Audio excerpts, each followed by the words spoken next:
Welcome to the 3PL Summit. Today we are joined by Nick Strober, Director of Sales at Lean Solutions Group. Thank you so much for joining us today, Nick. Yeah, thank you, Mary. Excited to have a good conversation with you. This is something that I have kind of featured a little bit over in the Czech call community, the rise of nearshoring and specifically, the rise of nearshoring in Latin America and Mexico. So I'm kind of excited because that's pretty much right in your guys' wheelhouse. But before we get into that, let's get some background on you and kind of how you got started at Lean Solutions Group. Yeah, so I was actually one of the first employees that they hired here in the States. I came on board right after college, didn't really know much about nearshoring, didn't know much about transportation logistics. I was actually getting my pilot's license. I didn't want to become an airline pilot. And so I actually met one of the co-founders of Lean Solutions on a family ski trip, and we just connected. And he offered me the opportunity when I graduated from college, and I was living up in Minnesota at the time, so I was like ready to get the heck out of there and get to somewhere warm. So I moved down to South Florida like 6.5 years ago now, and when I joined the company, we probably had 60 or 70 people in Barranquilla, Colombia at the time. And so now, fast forward 6.5 years, we've grown tremendously, and it's been an exciting road. So.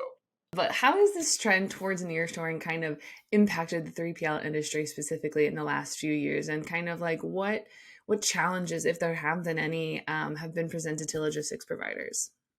Yeah, so it's definitely been much more of a hot topic, definitely a big buzzword in the industry as of late, whether it's just manufacturing or just nearshoring, talent. When I started 6 years ago, nobody really considered the concept. And so, maybe some of the larger providers would do outsourcing in India or the Philippines, but nearshoring to Colombia or Mexico really just wasn't that common. And so over the last couple of years, whether it's from COVID or now, this quote unquote recession coming down the horizon, more companies are just looking for ways to cut costs, boost EBITDA. And especially in an industry with such thin margins already, there's only so many ways to cut costs. And so obviously employment cost is up there. And when you're dealing with attrition and dealing with, difficulty finding good people that are excited about these entry level roles, it just becomes a burden. And so being able to tap into a market of incredible college educated people, fully bilingual, we pre-train them in logistics. It gives them an opportunity to leverage the incredible talent at a fraction of the cost and have them focus on, what really matters in growing their organization. And I feel so, like that's. Oh, I was no, going to go say, I ahead. feel like that's kind of, I feel like a weird niche that you guys have where, you could go to a temp agency and get someone that could come in and, do track and trace, do some of these operations. But with a temp agency, you're not 100% sure that you're going to get someone that has a logistics background. So then you spend a couple weeks training them on like, this is what it means. And so you have to have that baseline thing. Whereas if they just came to you versus just a temp agency here in the States, you're like, nope, they're already up to speed. Just give them access and we'll let them go. Yeah, no, 100%. I mean, we put all of our employees to a 2 or 3 week course in transportation logistics so they understand the basics of the industry.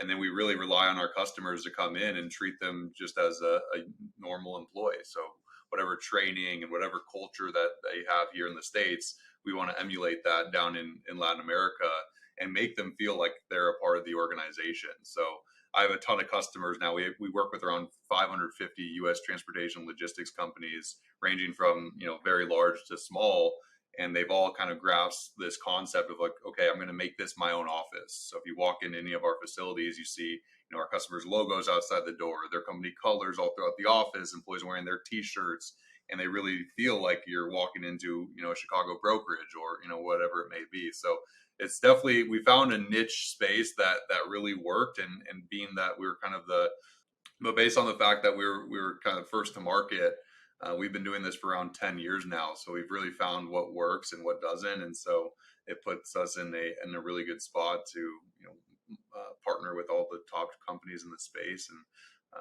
goes to show the amount of employees that we have are right around 10,000 today. So pretty exciting stuff. Yeah, I think 10,000's just a little bit more than that 50 to 60 that you guys started with.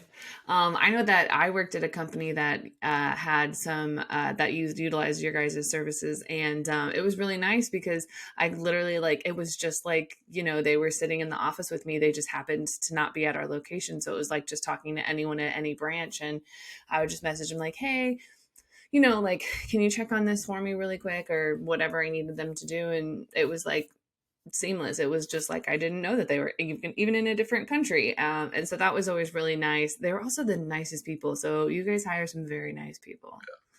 No, it's true. I mean, the fact that you get somebody that's so passionate and just somebody that really wants to just perform well and be a part of the team, it goes a very long way. And so it's great to hear that you've had actual experience working with some of the individuals down there. But everyone from the employees that we have working for our customers to our senior level management down there are just incredible people, and we wouldn't be able to have the 10,000 employees that we do today without the team that we have. So definitely hats off to them.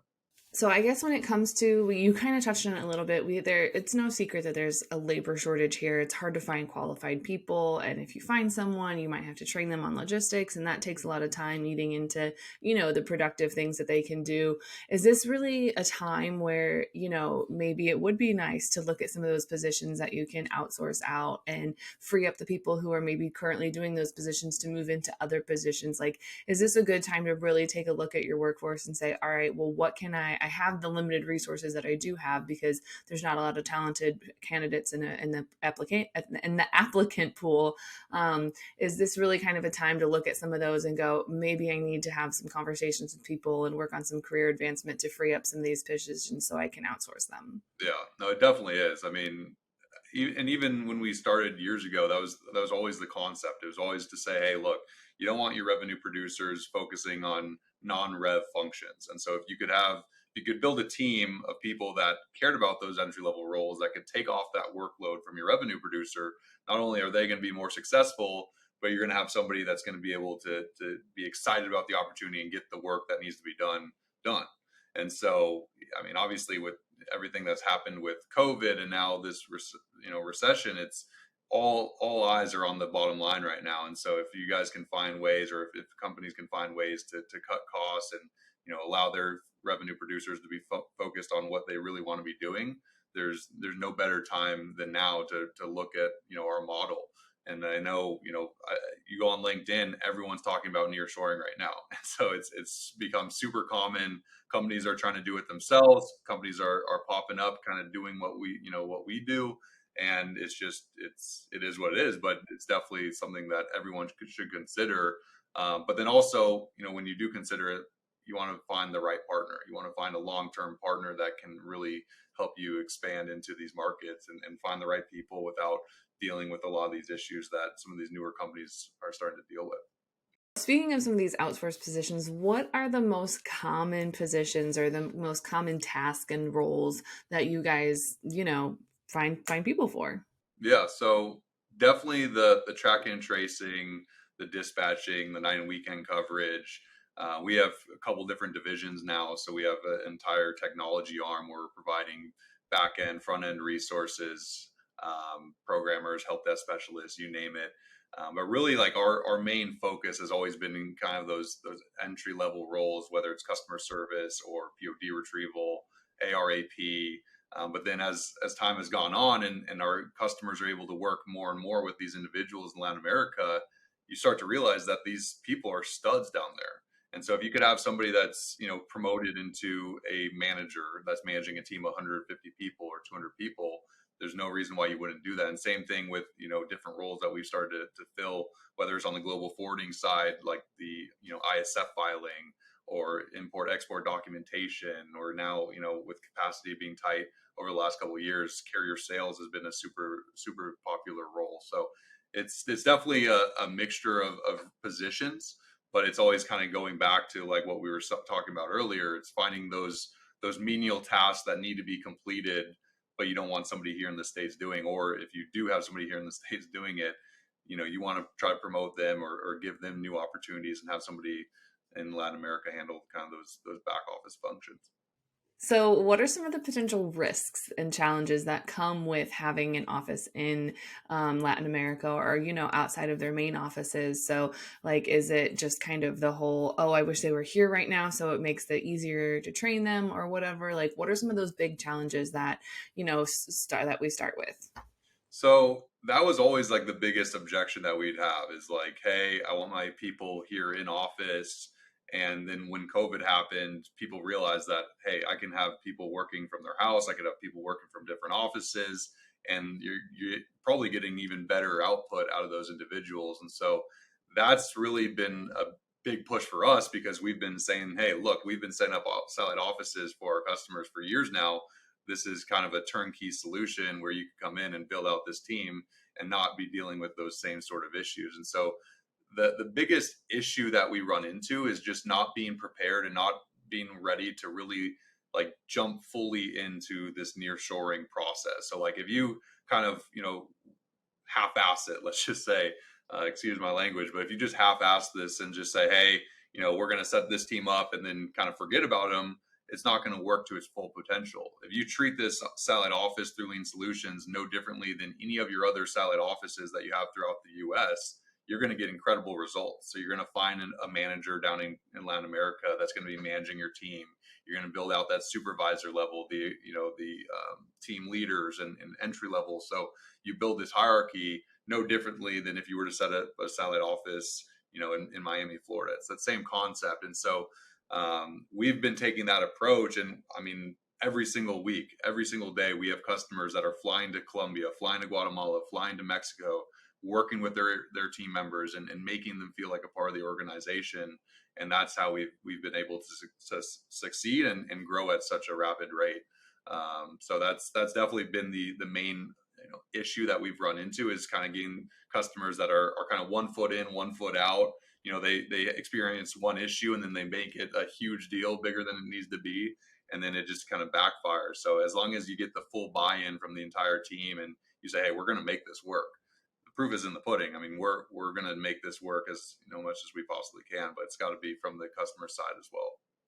I like that you kind of have to be all in, because you can't Yeah, really, I mean, even when you hire someone here in the US, you need to be all in on them. You can't be yeah, half in on them, because then you're like, well, that didn't work out. And it's like, yeah, they didn't work out because like you didn't fully give them everything they right. needed to be successful.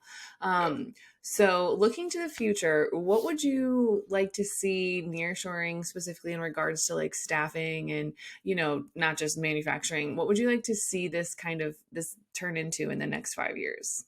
I mean, we have some rapid expansion plans. Like we want to get to 25,000 employees within the next 5 years, and so we have plans on doing so. And I think it's finding out which other markets we could tap into. Like right now, we're obviously heavily entrenched in the transportation logistics space, but we want to take a deeper look into the entire supply chain. And so whether it's working with big shippers and doing appointment scheduling, or working with large retailers. I mean, you name it. We want to kind of tap into the entire sector within the supply chain, and I think that's what we're going to do. We still have a couple of companies out there that we're trying to land, and we're gonna do it over time. But we have some big plans of growth, and we've built now quite a large team here in the States, which is exciting. And yeah, I mean, we'll see where it goes. I'm excited for it. But so I have one last question for you today. If you could give one piece of advice to anyone that is either looking into nearshoring operations, or, maybe they're just getting started into it, or it's something that's tinkling in the back of their mind, what's your one piece of advice to give someone? One piece of advice would be, if you're considering this option, look at the partners out there and make sure that you really go and do your due diligence with those partners that you're looking to take that next plunge into. I know there's a lot of companies, even outside of transportation logistics, that can offer these services, whether it's a massive, Teleperformance or a Lorica, or, obviously some of the competitors that we have. But make sure you do your due diligence. See if they're ISO 9001 certified. See if they have their Lean Six Sigma yellow belt and black belt team. Like, make sure that you have the right partner that you do this with, because it does take a lot of time, it does take energy, it does take resources, and you don't want to be a year in and wishing that you went with somebody that's been doing this for the last 10 years. So definitely just doing your due diligence and picking the right provider is key. So it's probably the best advice I got. Thank you so much for joining us today. Stay tuned to the rest of the summit. We've got some amazing content.